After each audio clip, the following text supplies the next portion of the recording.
இப்போ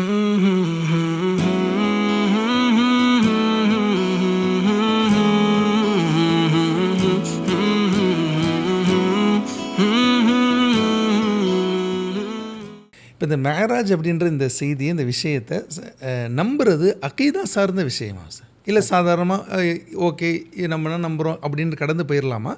இல்லை அக்கீதா சார்ந்த விஷயமா இது? அக்கீதா சார்ந்த விஷயந்தான். ஏன்னா குர்ஆனை நம்புவது அக்கீதா சார்ந்தது தானே.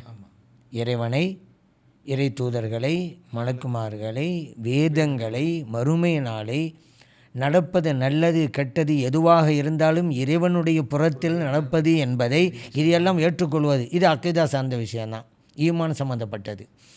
வேதங்களை ஏற்றுக்கொள்வதும் ஈமான் தானே, அக்கீதா தானே. அதில் குர்ஆனும் ஒன்று. அந்த குர்ஆனில் தானே இருக்கிறது மேராஜை பற்றி. இப்போ சுபஹானல்லாஹி அஸ்ரா பி அப்தின்ற ஒரு வசனம் இருக்கு, குர்ஆனில் தானே இருக்குது. அப்போ அதை மறுத்துட்டா குர்ஆனில் ஒரு பகுதியை மறுக்கிறார்.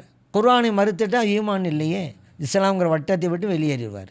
இப்போது கூட 6000க்கும் மேற்பட்ட வசனங்கள் உண்டு குர்ஆனில்.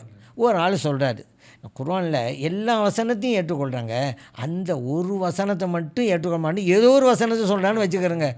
இவர் முஸ்லீமாக இருக்க முடியாது, பிரித்து பார்க்க முடியாது. குர்ஆன் வேதம் என்றால் எல்லாம் வேதம்தான்.